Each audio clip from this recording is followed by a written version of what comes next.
Primeiro livro de Samuel, nós vamos ler lá no capítulo 3. 1 Samuel, capítulo 3, uma história bem conhecida, nós vamos ler do verso 1 ao 10. Os irmãos acharam? Diz assim: o jovem Samuel servia ao Senhor perante Eli. Naqueles dias, a palavra do Senhor era muito rara. As visões não eram frequentes. Certo dia, estando deitado no lugar costumado o sacerdote Eli, cujos olhos já começavam a escurecer-se, a ponto de não poder ver, e tendo-se deitado também Samuel no templo do Senhor, em que estava a arca, antes que a lâmpada de Deus se apagasse, o Senhor chamou o menino: Samuel, Samuel. E este respondeu: eis-me aqui. Correu a Eli e disse: eis-me aqui, pois tu me chamaste. Mas ele disse: não te chamei, torna-te a deitar-te. Ele se foi e se deitou. Verso 6, tornou o Senhor a chamar Samuel. Este se levantou, foi a Eli e disse: eis-me aqui, pois tu me chamaste. Mas ele disse: não te chamei, meu filho, torna-te a deitar-te. Porém, Samuel ainda não conhecia o Senhor e ainda não lhe tinha sido manifestada a palavra do Senhor. O Senhor, pois, tornou a chamar a Samuel a terceira vez. E ele se levantou e foi a Eli e disse: eis-me aqui, pois tu me chamaste.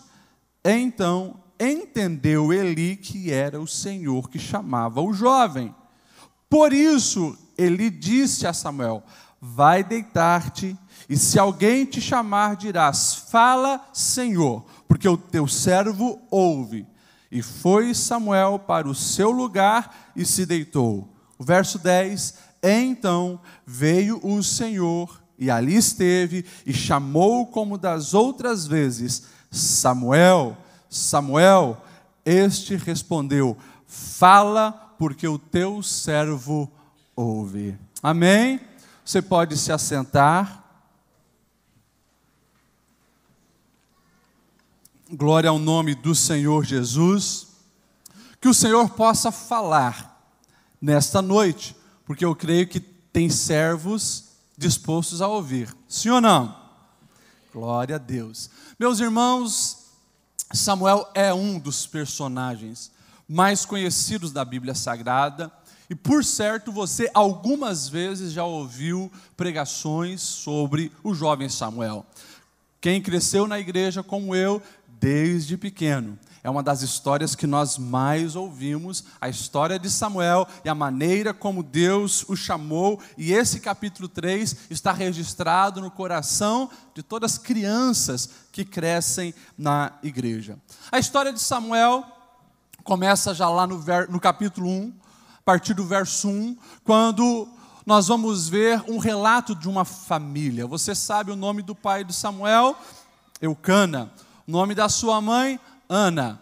Mas aquela casa, durante um tempo, foi uma casa um pouco conturbada, porque apesar de Eucana ter se apaixonado por Ana e terem se casado, o tempo passou e Ana não gerava filhos. O tempo passou, Ana não gerava filhos. Havia um consenso cultural, humano. Nunca foi plano do Senhor, um consenso cultural. Se a mulher, cujo principal papel era dar descendentes ao marido, não engravidar, então há um consenso, esse marido pode ter uma segunda, terceira ou mais esposa para assim ter os seus filhos. Foi o que aconteceu. Chegou Ana, não teve filhos, entrou uma outra mulher, Penina. Ana estava muito triste porque não tivera filhos, clamava ao Senhor, e a coisa foi piorando, porque depois tinha uma outra mulher dentro da sua casa, e pior, a outra mulher teve filhos e teve filhas. Mas Ana desanimou, sim ou não?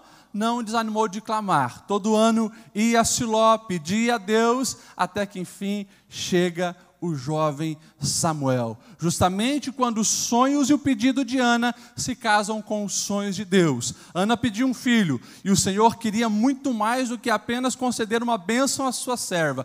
Queria abençoar toda uma nação. Ana entendeu e quando ela faz a última oração pedindo esse filho, ela faz com um voto. E o voto dizia: eu sei que tu vai me dar, mas eu vou devolvê-lo a ti.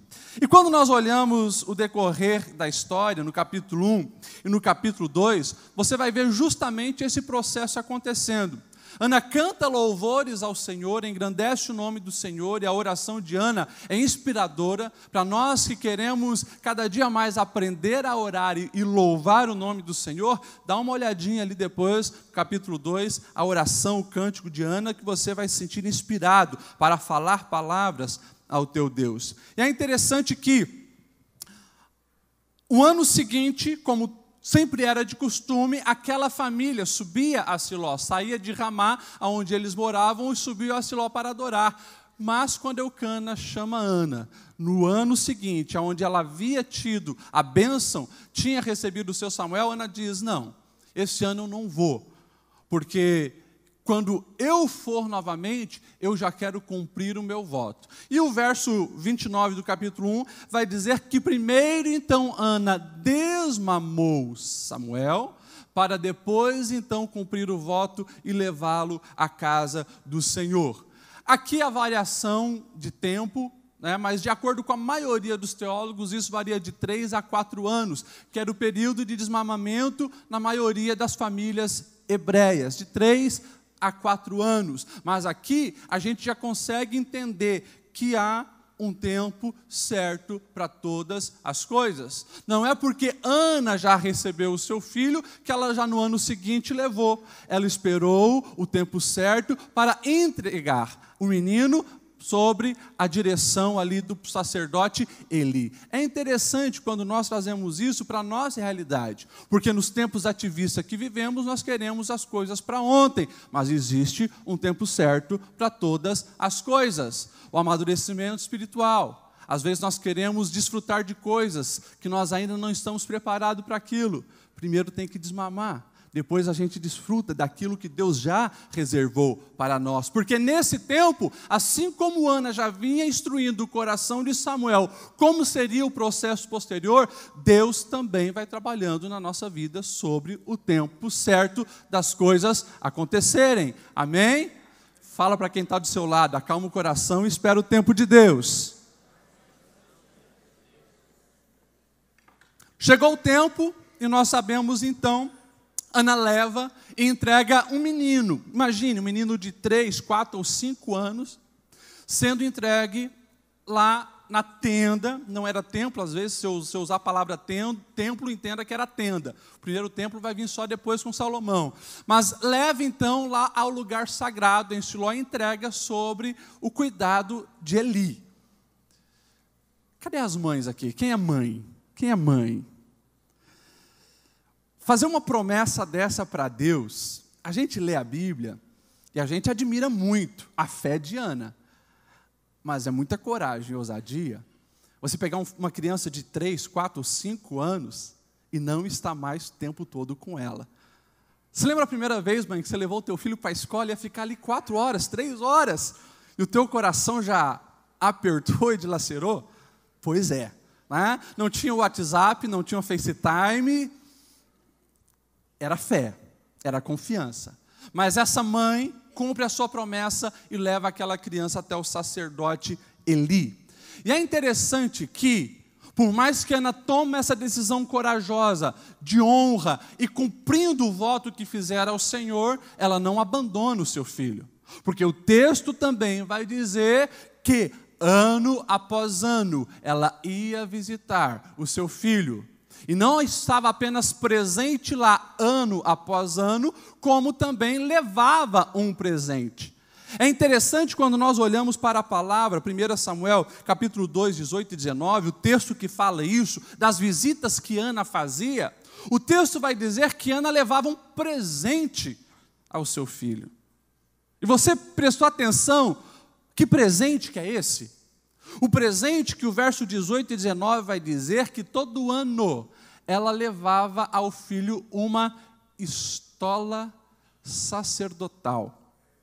Olha isso. Algumas versões mais modernas, vão falar túnica, mas era justamente a roupa já usada por aqueles que eram separados e consagrados ao Senhor. Olha só a sabedoria de uma mãe. Sabia que o filho nasceu para um grande propósito, o filho nasceu para servir ao Senhor, o filho nasceu para ser um sacerdote, e ela em momento algum titubeia em confirmar isso no coração do seu filho. Vai ser um sacerdote, está aqui meu filho, você é uma criança. E eu imagino, quem sabe, ele olhava para aquela roupa e achava engraçado e gostava de estar ali, mas também já estava sendo colocado no coração do seu filho o propósito, o projeto para o que ele nasceu.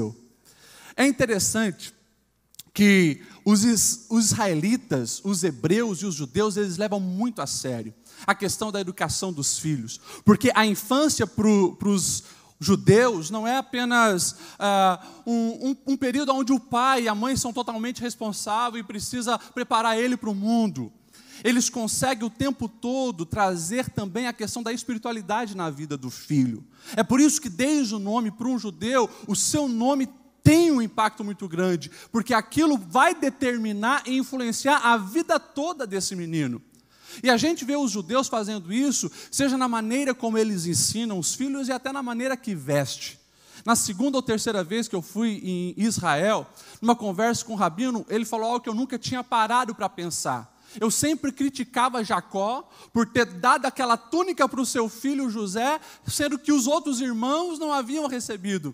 Mas o rabino, ele abriu os meus olhos dizendo, e isso, claro, a visão dos judeus, o pai já estava profetizando na vida do filho que ele seria grande, que ele seria diferenciado, que ele seria alguém que iria governar. Olha isso, eu não tinha parado para pensar nisso. Mas a mentalidade do povo hebreu pensa nisso, e daí eu consigo entender lá na frente, quando o profeta Isaías ele vai dizer que no dia do Senhor, o Senhor trocará aquele sentimento de angústia do coração do seu povo por vestes de louvor. Vestes de louvor, e no dia certo, a gente sabe que o próprio Jesus, ele pega essa palavra e diz, olha, no ano aprazível do Senhor, e o Espírito de Deus está sobre mim, e ele confirma aquilo que lá atrás, Isaías já tinha falado sobre mim e sobre você. Tem veste de louvor aí, meu irmão? Está usando vestes que engrandece o nome do Senhor? Faça isso sempre, porque você foi projetado por Deus para esse propósito.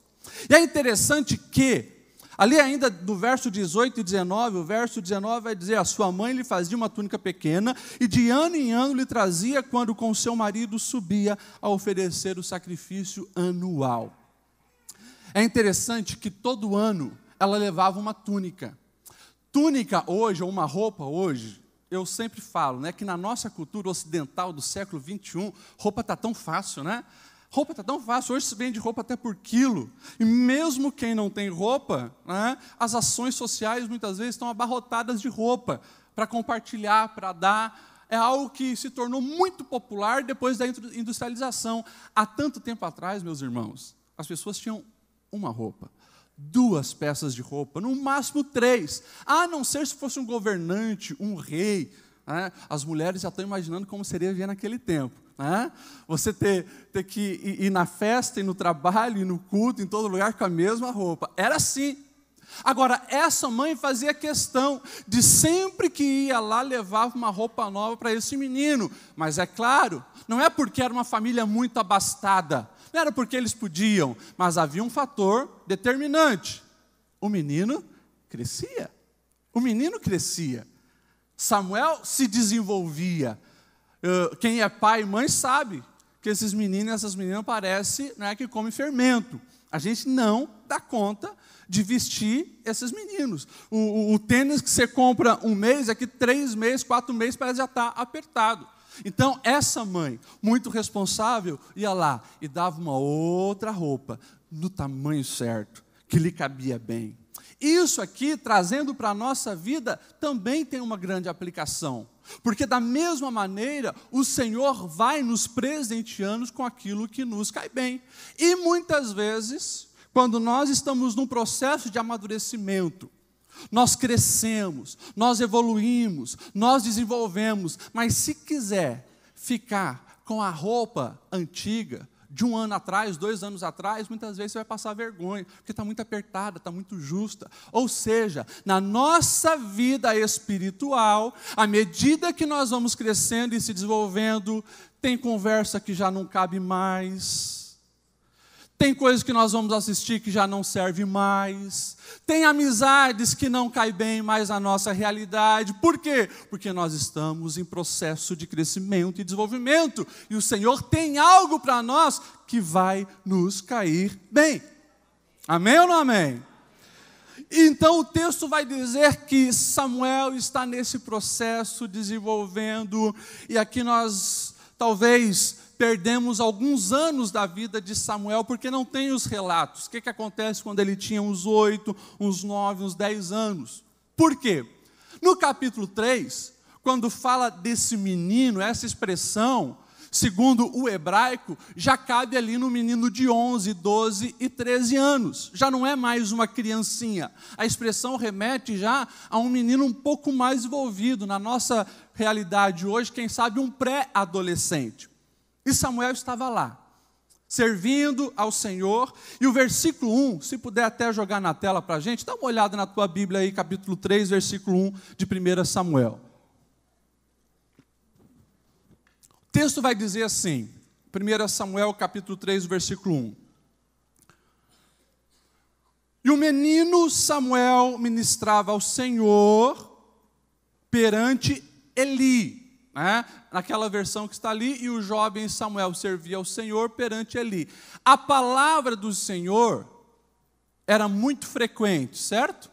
Era muito valia ou rara, né? Na expressão certa, era muito rara naqueles dias. As visões não eram frequentes, e ali diz, não havia visões manifestas. É claro que para o escritor falar isso, ele está fazendo uma comparação. Se teve um tempo que, como ele está dizendo, o tempo agora é raro, é escasso, bem provável que teve um tempo que era mais frequente. E é claro, ele pega todo o contexto da história de Israel. Quem sabe, ele está já insinuando a respeito de Abraão, que falava com Deus como um amigo. Ele falava do tempo de Moisés, que Deus se manifestava para Moisés face a face. Quem sabe falava do tempo de Josué, onde Deus se manifesta, está ali com ele, encorajando ele para conquistar a terra prometida. Então ele está fazendo uma comparação. Houve um tempo onde a voz de Deus era muito mais frequente, e agora está escasso. E se a gente pegar na Bíblia, na palavra de Deus, nós vamos ver, nesse período em que o povo entra na terra prometida, e até agora, o tempo de Samuel, aparecem apenas 3 profetas. 3 profetas. Juízes 4:4, que vai dizer que Débora era uma profetisa, a esposa de Lapidote, né? Depois nós vamos ver em Juízes 6:8, que o povo começa a clamar a Deus, e o texto diz, e Deus envia um profeta. E esse profeta fala então de uma libertação, e posteriormente chega então Gideão como resposta dessa profecia.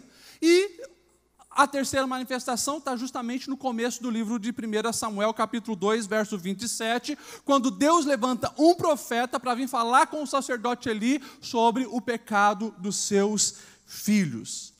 Mas isso é extremamente interessante quando nós observamos de como a palavra de Deus era rara. Agora, aqui, eu queria que você guardasse no teu coração essa primeira grande lição. O silêncio de Deus, ele é diferente da ausência de Deus. Entenda isso. O silêncio de Deus é diferente da ausência de Deus. O texto deixa bem claro, Deus durante um período estava em silêncio. Profecias eram raros, manifestações com visões era raro, mas não quer dizer que Deus não estava presente, Deus não estava agindo, Deus não estava trabalhando, até porque o próprio Samuel era um milagre da manifestação de Deus, da atuação de Deus. Deus estava agindo. Agora, quando Deus fica em silêncio, escute isso, quando Deus fica em silêncio, e muitas vezes Deus fica em silêncio, há geralmente 2 reações ao silêncio de Deus. Uma pelos servos de Deus, que geralmente a reação dos servos de Deus, quando estão debaixo desse silêncio, é de não entender nada. É de questionar. E se você for para a palavra, por exemplo, no Salmo 83, versículo 1, você vai ver Asaf, ministro de louvor da casa do Senhor. Ele dizendo assim: ó Deus, não te emudeças, não fique em silêncio, nem te detenhas, ó meu Deus. Angustiado, porque não conseguia ouvir a voz do Senhor. Deus, por que tu está em silêncio? Não te detenhas, por favor, fala alguma coisa a Deus. Nós vamos ver em muitos salmos Davi fazendo isso. Cito, por exemplo, o Salmo 69. No verso 3 do Salmo 69, é o que Davi vai dizer: eu estou cansado de clamar, secou-se-me a garganta, os meus olhos desfalecem de tanto esperar pelo meu Deus. Forte. Deus estava em silêncio, mas agindo, porque os outros salmos vão revelar isso. Essa é a reação muitas vezes nossa, a maioria dos servos do Senhor que não entendemos o silêncio de Deus. Há uma outra reação ao silêncio de Deus, a reação dos ímpios. E a reação dos ímpios ao silêncio de Deus é de intensificar a maldade do seu coração. Porque na lógica do ímpio, cara, Deus não está falando nada. Deus, quem sabe, se esqueceu desse povo. Você lembra de Senaqueribe? Quando ele vai afrontar o povo judeu. E se você for lá, está no livro das Crônicas, 2 Crônicas, capítulo 32, verso 13. Senaqueribe, ele começa a desafiar e zombar publicamente do rei e do Deus daquele povo. Vocês não ouviram falar quem eu sou? Todas as nações que eu cheguei falaram: o nosso Deus vai salvar e não salvou. Estou aqui e é o fim de vocês. Deus estava em silêncio. Zombando do nome dele, Deus em silêncio. Até que chega um momento que Deus age. Você já parou para pensar sobre a crucificação de Jesus, o Filho de Deus? Soldados romanos afligindo o Filho de Deus. Coroa de espinhos, uma túnica escarlate para zombar. E aí, rei? O que é que Deus fez nesse momento? Silêncio. Jesus é levado para a cruz, a morte mais indigna de um ser humano, naquele contexto do Império Romano. Era só para o pior tipo de bandido, tanto que um cidadão romano, independente do crime que ele fizesse, e ele revogasse o seu título de cidadão romano, ele não podia ir para a cruz. De tão baixo que era ser crucificado. Já falei para os irmãos, era algo que eles nem falavam publicamente, porque cruz era como se fosse um palavrão, um xingamento naquele contexto. E está lá, o Filho de Deus, pregado na cruz, nu, ensanguentado, humilhado. O que Deus fez? Silêncio. Zombavam dele: Deus, filho, se tu és o Filho de Deus, desce da cruz. O ladrão do lado zombando, os fariseus ridicularizando, e Deus em silêncio. Só que o silêncio de Deus, como eu disse, não significa que Ele está ausente. Ali na cruz, em poucas horas, nós já vimos a manifestação. E ao terceiro dia, a tumba não conteve o Filho de Deus. Ele ressuscitou para cumprir a vontade do Pai, que era um plano perfeito. Deus se silencia, mas Ele está agindo. A mesma coisa aqui.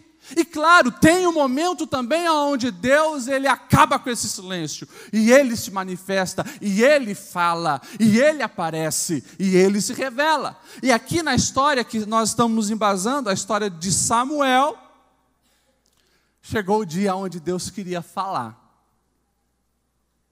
E é interessante que quando chega esse dia onde Deus quer falar e se manifestar, Deus, Ele não vai procurar qualquer um. Tinha um sacerdote, Mas como ele não havia excluído os seus filhos do ofício sacerdotal, também estava se corrompendo. Os filhos de Eli eram perversos, e a gente depois pode falar mais sobre isso. Mas Deus olha para aquele menino que tinha fome dele, tinha desejo de conhecê-lo mais. Porque quando você olha ali no capítulo 3 de 1 Samuel, versículo 3, você vai ver que o sacerdote ali foi deitar lá onde ele era acostumado a deitar, que era o cantinho dos sacerdotes. Mas Samuel diz assim: tendo deitados também Samuel no templo do Senhor, em que estava a arca. A arca era a maior manifestação da presença do Senhor naqueles dias. E Samuel não queria ficar longe dela. Se o Senhor se manifesta aqui, é aqui que eu quero ficar, e é aqui também que eu vou repousar, é aqui que eu vou dormir. Sede de Deus, vontade pelo Senhor, queria ouvir de fato a voz do Senhor. Então, vem Deus e ali começa agora a chamar Samuel. Samuel, Samuel. Primeira chamada, 2 vezes ele chama. Samuel se levanta e diz: fala, Senhor, que teu servo ouve, sim ou não? Não. Ele corre para onde? O sacerdote Eli. Você parou para pensar nisso? Que Deus procura, olha isso, Deus procura pessoas para falar e para se manifestar, que são pessoas dispostas a servir. Na frente o texto deixa bem claro, Samuel ele não conhecia ainda a voz do Senhor.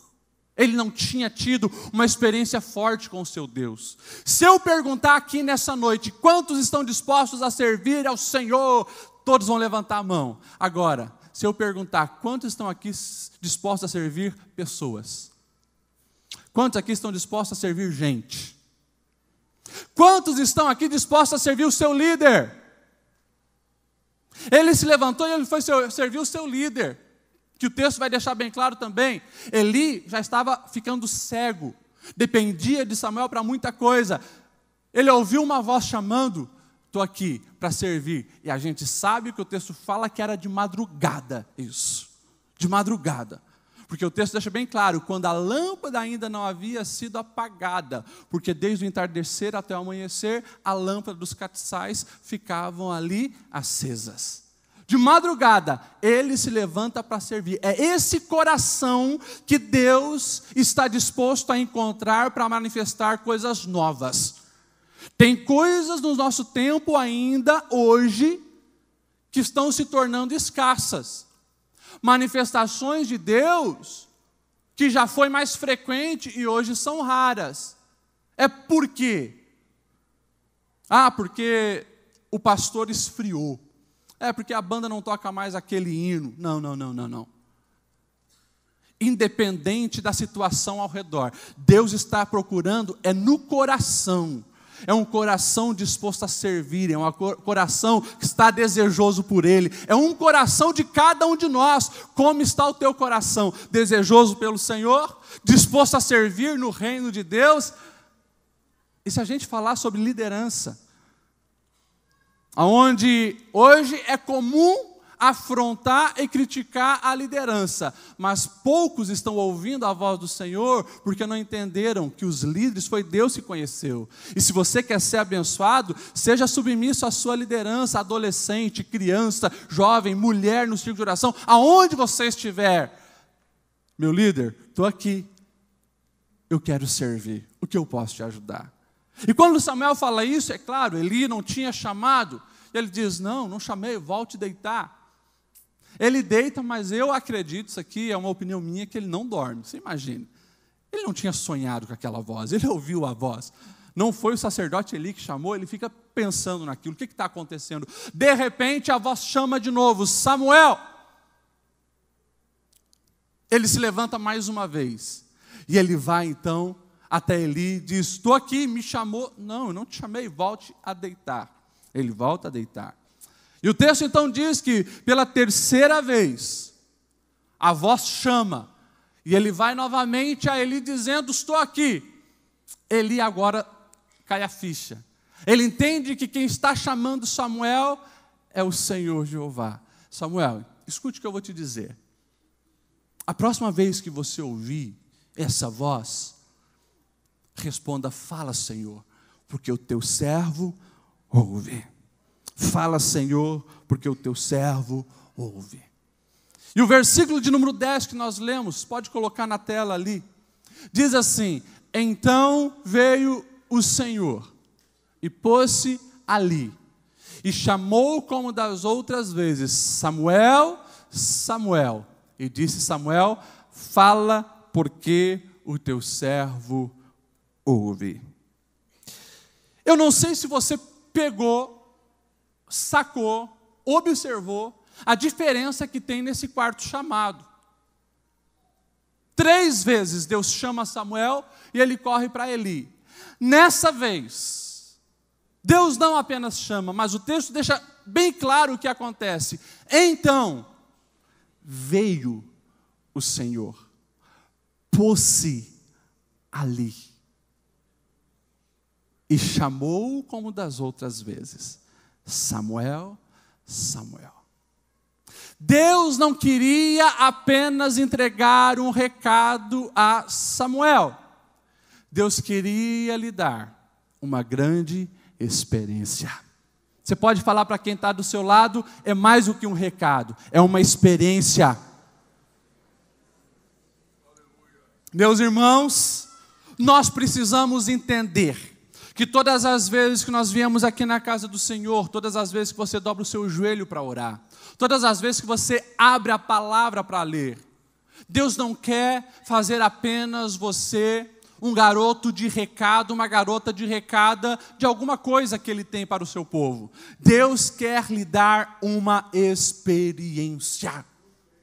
É por isso que quando você vem na casa do Senhor, o teu coração precisa estar aberto para receber algo novo que Deus tem para a sua vida, porque Ele sempre tem algo para nos revelar. Principalmente quem está aqui na sede comigo há muito tempo sabe que eu tenho batido muito nessa tecla. Eu tenho falado que aquilo que nós conhecemos de Deus, independente se é 5 anos, 10 anos, 50 anos de fé, ainda não é 0,1% do que o Senhor deseja e tem para se revelar a nós. Temos muito ainda para conhecer o Senhor, mas a gente precisa querer estar atento, porque Ele não apenas quer entregar um recado, Ele quer marcar a nossa vida. E sabe o que eu fico pensando quando eu olho uma história como essa? Que nós estamos falando de um tempo aonde o Cordeiro de Deus ainda não havia sido dado ao mundo, o Cordeiro perfeito, Jesus. A partir do momento que Jesus vem, você sabe o que acontece? O véu do templo se rasga. Um novo caminho é colocado entre a humanidade e Deus. E agora nós temos livre acesso ao Pai. Mas a pergunta é: estamos com vontade de conhecer mais do Pai? Estamos desejosos de sentar à mesa e ali se alimentar dos banquetes que Ele tem para a nossa vida? O nosso coração precisa ter sede de Deus, como Maria, lá na casa de Marta, aos pés do Senhor Jesus. É bem provável, a única mulher ali, Marta trabalhando loucamente: Senhor, dá uma olhadinha. Não te importas que Maria fique aí aos teus pés, enquanto eu estou aqui ralando, assando o bolo, fazendo a comida, lavando os pratos? Manda ela me ajudar. A resposta de Jesus é fantástica. Marta, Marta, você está preocupada e inquieta com tantas coisas. Todavia, apenas uma lhe é necessária. E Maria escolheu a boa parte. No começo do ano eu preguei aqui, Salmo 27. O salmista diz: uma coisa pedi ao Senhor e a buscarei. De tantas coisas que ele havia pedido ao Senhor, ele deixa bem claro: tem uma que está sobre todas as outras, é o meu desejo pelo Senhor. Mas não fica só nas boas intenções, ele a busca. E assim ele fala que quer estar na presença do Senhor, aprender nos teus átrios, conhecer a grandeza do Senhor. E a pergunta é: como está nós? comparado com o menino Samuel, que não tinha nem noção, talvez, nessa época, do que viria posteriormente. Não tinha nem noção do Cristo que veio e já pagou o preço e já deu acesso ao Pai. Nós aqui hoje, tendo essa noção toda, estamos desejosos por ter experiência com o eterno. Como está o nosso coração? Que a gente possa ter a convicção de Paulo, que não existe coisa nesse mundo que seja melhor do que a presença do Senhor. É por isso que quando Paulo vai escrever aos Filipenses, capítulo 3, a partir do verso 7, ele vai deixar bem claro toda a comparação que ele tinha de aquilo que era importante antes, os anéis, os diplomas, a Torá, ser um fariseu, estar cercado por pessoas, expectativa dele ali ser um grande mestre, quem sabe substituir o próprio Gamaliel, mas aí ele pega tudo isso, depois de ele ter encontrado o Senhor Jesus, e ele vai dizer assim, você pode ler junto com a gente, mas o que para mim era ganho, eu repudiei e considerei como perda por Cristo. Pode seguir, verso 8 diz assim, e na verdade, tenho também por perda todas as coisas pela excelência do conhecimento de Cristo Jesus, o meu Senhor, pela qual sofri a perda de todas estas coisas e as considero como escória, esterco, para que eu possa ganhar a Cristo. Ei! Essa é a paixão que você está tendo por Jesus? Esse é o desejo? Se esse é o desejo do teu coração, pode ter certeza, Deus vai lhe dar experiências com Ele. Você não foi chamado para apenas entregar um recado, dizendo, olha, Jesus te ama, morreu na cruz para te salvar, mas você vai ser um agente do reino, onde você vai dizer, olha para mim, olha o que Deus fez na minha vida, olha o que Ele está fazendo na minha vida, presta atenção no que eu já vivi com o Senhor, e você assim vai ter muito mais competência para falar do amor desse Deus pelas outras pessoas. Muito mais que um recado, uma experiência. E a terceira grande lição que nós vemos aqui, é justamente quando o texto começa então a narrar esse contexto onde Samuel vivia. E se você prestar atenção nos primeiros capítulos de Samuel, você vai ficar de queixo caído quando aparecem os nomes Ofni e Finéias, que eram os filhos de Eli. Pessoas que eram para ser consagradas ao Senhor e ali fazer a diferença em prol do reino de Deus, o estabelecimento daquilo que Deus queria como adoração. O texto vai dizer assim, 1 Samuel 2:12, os filhos de Eli eram ímpios. Palavra ímpia, você sabe o que é? Pio de piedade, de contrário, de negação. Se ele é ímpio, ele não é piedoso, não valoriza o sagrado, não leva a sério as coisas do Senhor. Eles eram ímpios e não se importavam com o Senhor. Os filhos de Eli, olha só o capítulo 2, verso 17 e 18. O pecado desses jovens era muito grande à vista do Senhor, pois estavam tratando com desprezos as ofertas sagradas de Deus. Verso 22, Eli, já bem idoso, ficou sabendo do que os filhos faziam a todo Israel e que eles se deitavam com mulheres que serviam junto à entrada do encontro, homens adúlteros, traíam as suas esposas, se envolviam com as mulheres que vinham ali ao templo. O texto também vai dizer no verso 24 e 25 que eles eram desobedientes aos pais, porque quando ele ouve esses absurdos, ele vai dizer assim, não, meus filhos, não é bom o que eu escuto se espalhando entre o povo sobre vocês, porque se um homem pecar contra outro homem, os juízes poderão intervir em seu favor, mas se pecar contra o Senhor, quem intercederá por eles? E o último versículo diz assim, seus filhos, contudo, não deram atenção à repreensão do seu pai. Ali naquela versão diz, não ouviram a voz do seu pai. Samuelzinho, 3, 4, 5 anos, 6 anos, 7 anos, 8 anos, 9 anos, 10 anos, a maior parte da sua vida nesse contexto corrupto. Nesse contexto, vendo esses dois imorais, esses dois ímpios, esses dois adúlteros, fazendo todo tipo de coisa errada ali no lugar sagrado. Eu não falei que a reação do ímpio, quando o silêncio de Deus se estabelece, é intensificar sua maldade? Está ali.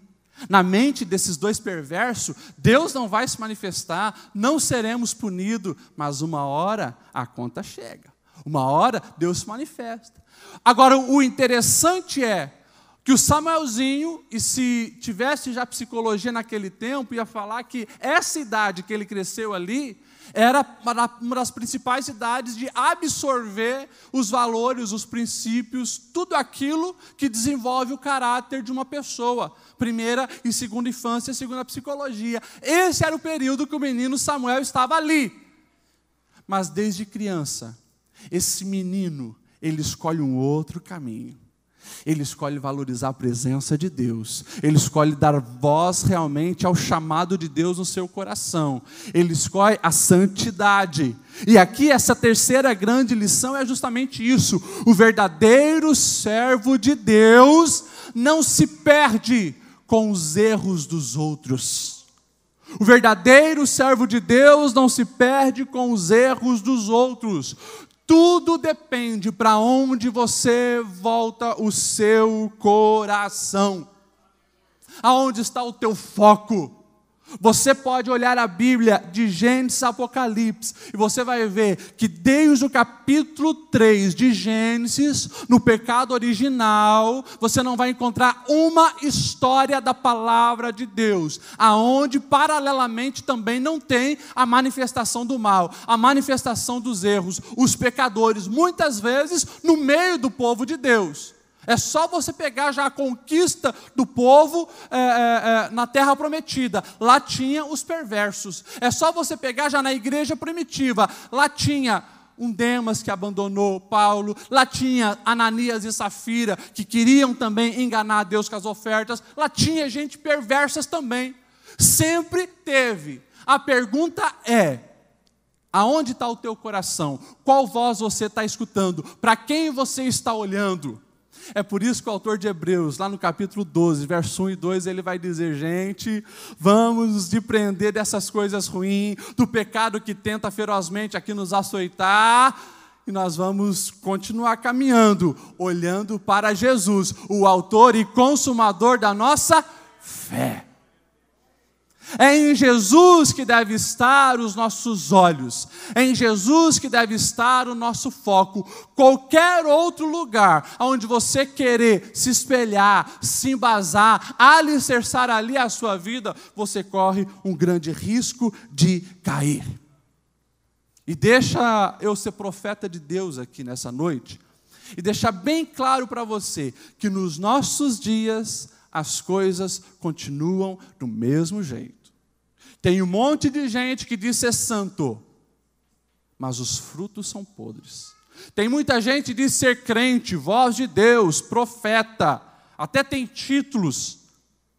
Cuidado, abre os olhos.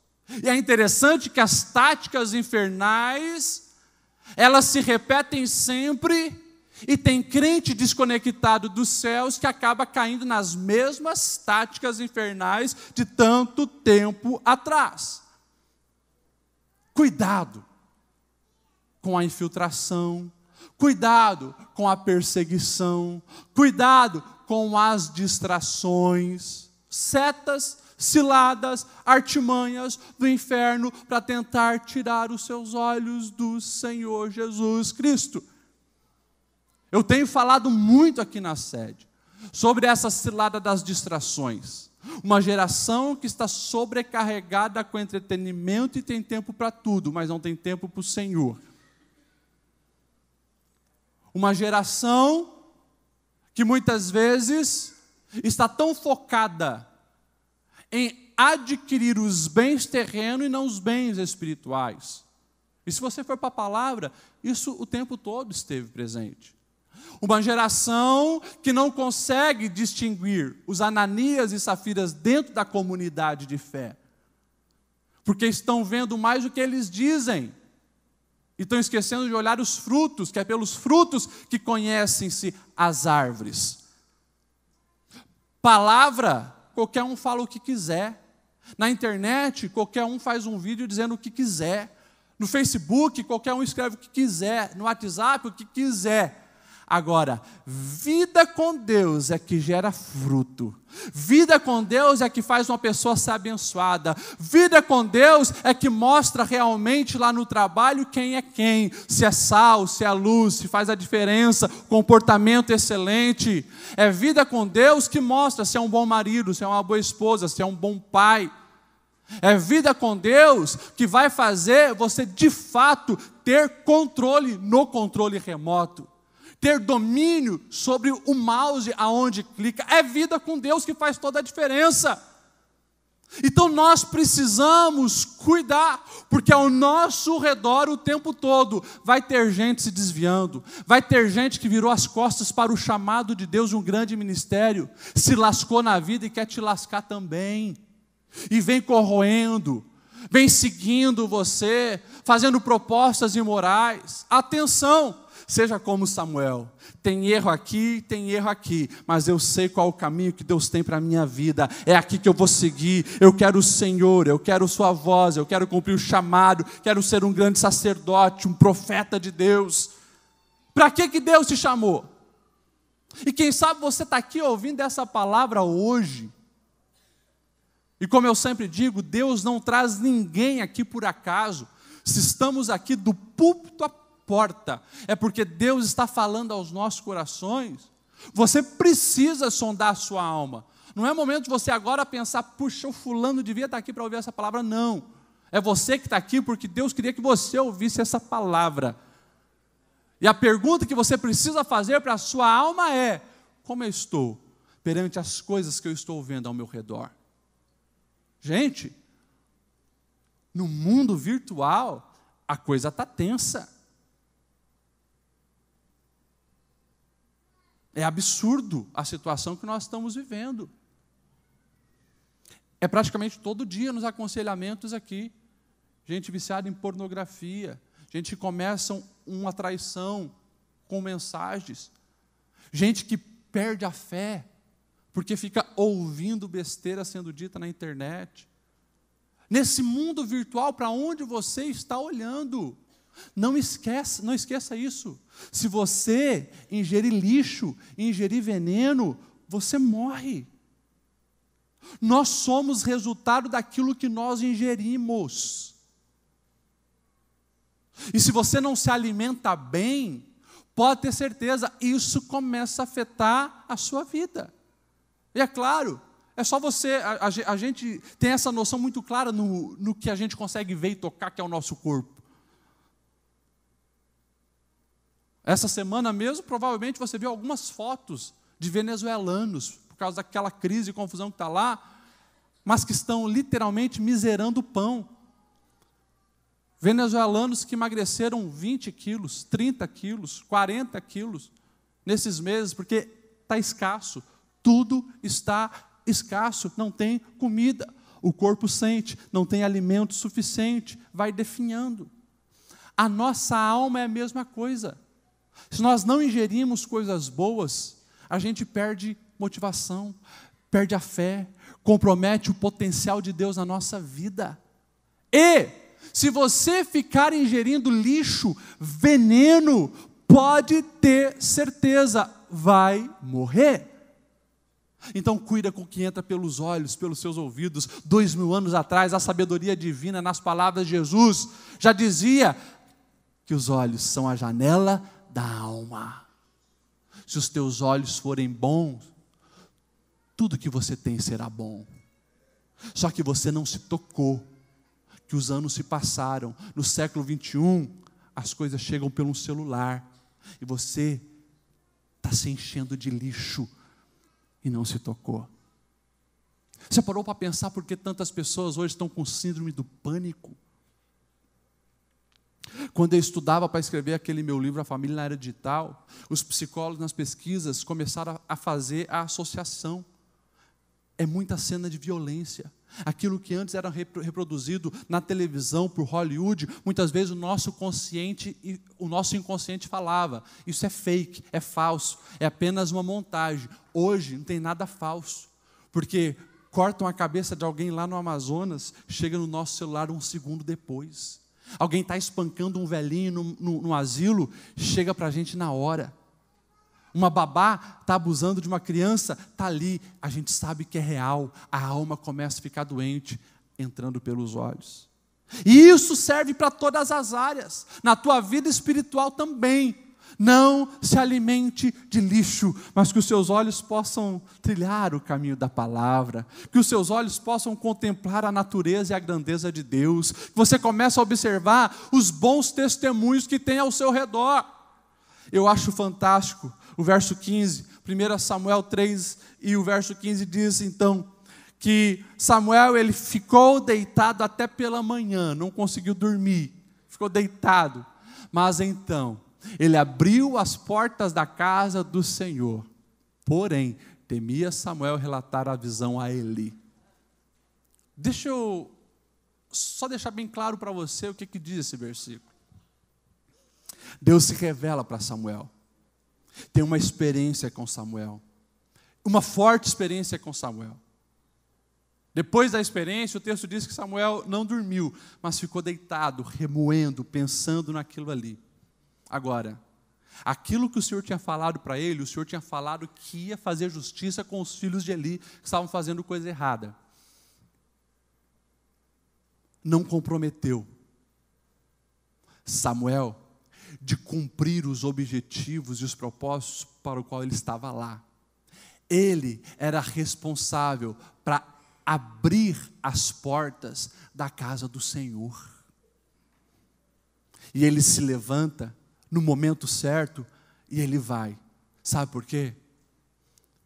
Porque mesmo dentro, tendo algumas pessoas ali, fazendo coisa errada, estragando muitas coisas, ele sabia que tinha muita gente que precisava entrar para ter experiências com Deus. E ele não permite que aquilo abale a sua função, o seu chamado, o seu propósito.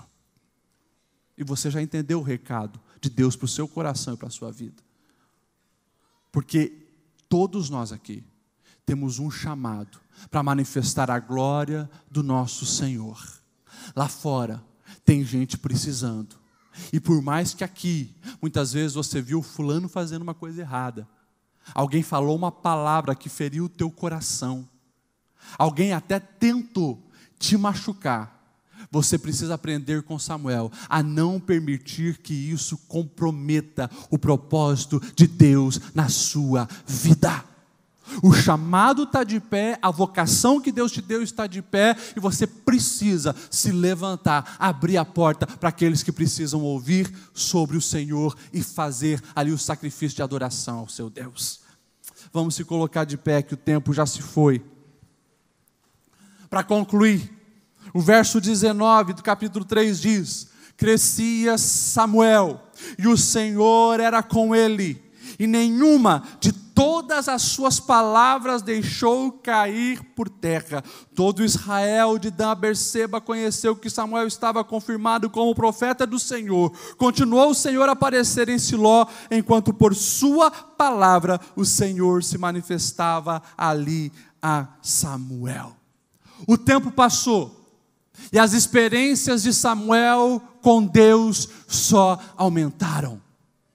Você chegou aqui nessa noite e eu quero finalizar dizendo para você que, se você olha para o teu passado, se você olha para trás, e você consegue enxergar lá atrás o ápice da sua vida espiritual, alguma coisa está muito errada na sua caminhada.